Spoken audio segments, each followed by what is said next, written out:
Hi everyone, this is the end of term non-meeting, so we don't actually have to meet in person. I have an agenda that I've attached to this email, so you can open that and follow along or make notes on it or doodle as if you were in a real meeting, whatever you want to do there. I made this video yesterday, but it was too long to upload to YouTube, so I'm going to try to keep it a little shorter here. I'll be checking my time periodically. And if I can't keep it shorter, then I'll make 2 videos. So here we go. I have a series of about 11 things on the agenda here to touch base with you on. Some of these are just announcements, so let's get started.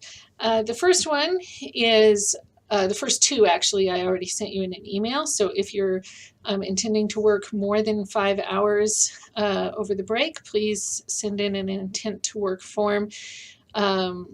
And also talk to me so we make sure you have the budget to do that.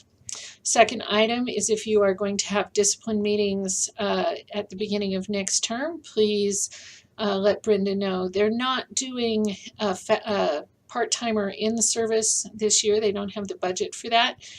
There will be orientations for new faculty, and there is also an awards ceremony recognizing years of service for our part-time faculty on the same day that we're doing our SBS department meeting. So that would be the ideal time to set up meetings if you want them, but please just let Brenda know the amount of time and the time of day you want so she can get a room reserved for you. We've heard it from a few of you, but not very many yet. Item 3, the deans have discussed with the chairs when they would like to see cancellations this year for classes. So if you know a class is very low enrolled and not likely to make it, they're asking that we go ahead and try to cancel it before January 7th. January 7th again is that 2-week cutoff where we have to pay a kill fee if we cancel a class after that. So if you know you've only got 1 or 2 people in it, it's just not going to make, please try to cancel it on time that we don't pay that kill fee. If it has a chance of making, they're asking that we let it run until January 15th. That's the Tuesday of the week that we're back on contract. And they would like us to cancel classes that are iffy no later than noon on that Tuesday. And their reasoning for that is very often we wait until Wednesday or Thursday, but since students now can't add classes after that first day of the semester, that gives students a lot less time to juggle their schedules if their classes are canceled. So please, they want us to make a decision by noon on Tuesday and not cancel any classes after that point so that students have that extra little bit of time before the beginning of the term. Okay, so moving on to item number 4. This is just to remind anybody who's hiring new faculty or who has new concurrent enrollment faculty, so a teacher at a high school who's going to be working for us and has to be onboarded. If there is onboarding going on, please let Brenda know that we have that new person coming on board so she knows to keep an eye out for things like their S number coming through and to send them any announcements before the beginning of the term. But also just keep an eye on open hire for any background checks that you have to finish or not background checks, but transcript checks to make sure they're eligible to teach, that kind of thing. So keep an eye out for that over the break if you know somebody new is coming on board. Item number 5, if you want the teaching availability forms to email or hand out to your adjunct faculty, also let Brenda know about that. Those are something we used to use as a department. We haven't used them department-wide for a while, but some people still find them handy to use. So if you're handling that in a different way through emails or whatever, that's fine. But if you want the form, just let Brenda know so she can forward it to you. Item number 6, be thinking about who you might want to recommend for our Outstanding Student Award. Again, we'll be talking about that in the spring during our meetings. but sometimes by the middle of the spring semester, it's kind of hard to remember the names or the performance of various students you had in the fall. So if you have anybody from this semester who really stands out, jot down their name or send their name to me or Brenda so we can get it on a list that we'll be discussing in a few months when we're getting ready to award to the outstanding new student. And for anybody who's new or relatively new to the department, every semester or every year, at the end of the year, we have an opportunity to honor one student who did outstanding work or was outstanding in whatever way. So it's, I think, mostly academically focused, but also if you know they've overcome amazing things to perform well in your class, just anything that makes them stand out, we like to acknowledge that. So be thinking about that. Item number 6. No, that was item number 6. Item number 7, the faculty minimum qualifications document. So this, I hope most of you have looked at it when it came out in October or November. It is the document, so if you remember last spring, late in the spring in May, they asked us to go through this process of working with our colleagues across the college to identify the minimum qualifications that we would require faculty to have in order to teach in our disciplines. Over the summer and the early part of this fall, Jillian compiled all those, cleaned them up, created this document. I know at least 2 of our disciplines, Econ and History, have looked at that document, that final document, and found that there were some very problematic things with what it said. So, for example, to teach history, you don't, according to the document, you don't have to have ever taken any graduate level history. That was not our intent, obviously. So please do, the bottom line is the whole thing was put together very rapidly.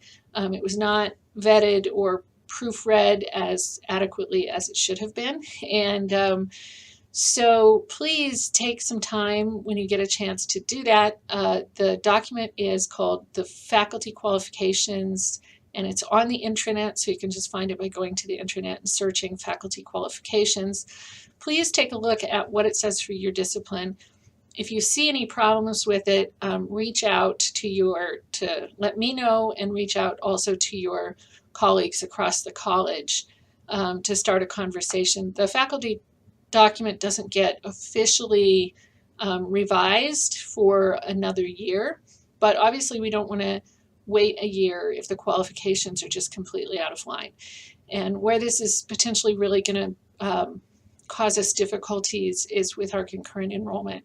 So if there is a high school teacher sitting out there right now who thinks they'd really like to teach economics, even though really they're an accounting teacher, and then they see our document that says, yes, we will allow that to be our qualification, but we aren't comfortable with it, then we get into a bit of an uncomfortable argument with the high schools, because we've said we'll take things that really we won't take. And so we want those documents to be as clean as possible. So please let me know if it's problematic. Start a conversation, and I know that Econ got their concerns resolved. I believe History has also, or is in the process of getting some concerns resolved. So be thinking about that and make sure that that's really an appropriate set of qualifications in your department. Okay, item number 8 is, again, just another reminder. Brenda keeps all of the observations of our adjuncts in their personnel folders. So if you have observed your adjuncts this fall semester, be sure and forward those typed up observations to Brenda so that they can be put in personnel folders. Remember that you need to observe your adjuncts once a year. So if you haven't done it yet, you'll need to do it in the spring, but I know a number of people have done them, but maybe not all of them have gotten forwarded to Brenda. So just double check, make sure you've done that. Item number 9, the Law Enforcement Academy update. So if you see Laura Manuel, congratulate her on another successful semester. We think that for the second time in a row, we are the top performing law enforcement academy in the state. So yay, yay Laura, yay Post, yay Kara, because she puts in a lot of work as their admin. So give them a pat on the back if you see them. Of course, Laura is retiring at the end of this year, so I just wanted to give you all an update that we have a job announcement pulled together. That job announcement will appear on our website for the month of January, so they have to be posted for 30 days. It will run in January. We will put it on with a, I don't know how they phrase it, that we'll start looking at the applications after January 31st, but it's open until filled, so that if we don't get a huge pool, we'll keep it open longer to get more people in.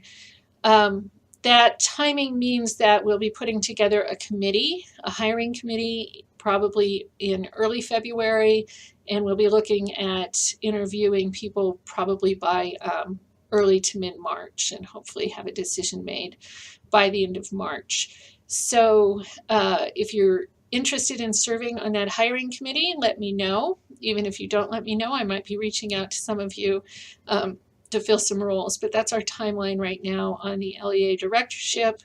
It will be a faculty appointment with, I think it has about 9 credits of reassigned time, but we are looking for somebody with the qualifications that they can actually teach as well. So if you know anybody who's interested, tell them to be watching our website in January. Okay, item number 10 is an update on the reassigned time task force. So we will be, we have a recommendation put together that we are taking to Cabinet. Cabinet does not meet again until early February. So over the break and at the beginning of next semester, we'll be tidying it up a bit. If Cabinet approves it as it is, it will be a moderate increase on reassigned time for leads. And a moderate increase over what you've gotten in the past, not over the lowered figures of this last year. So that is, it's moving forward. We can't say very much about it because we don't know what will happen after Cabinet looks at it, whether they will approve it, whether they will reduce the amounts or whatever, but we've tried to build it in with a pay at the level of what we think the time people actually are putting in is. So we are feeling pretty comfortable with what we're submitting as being realistic, but of course we can't predict what they're going to do when they get it. So the task force will be continuing next year. We'll be looking at the chair job, the chair reassigned time. We will be looking next year or next semester at issues like summer pay, off contract pay,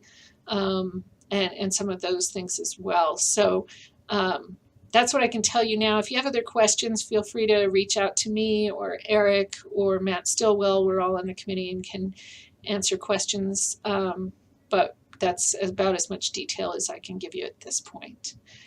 And then the last thing on my list, I might just make it in 15 minutes here, is an update on the Navigate software. So for those of you who attended to the scheduling meeting that was held just a few days ago, there's this Navigate software that's going to be a tool students are going to use, and of concern is this drop-down menu that shows you 6 courses, and they're for now putting in the top enrolled courses, and there are some problems with that.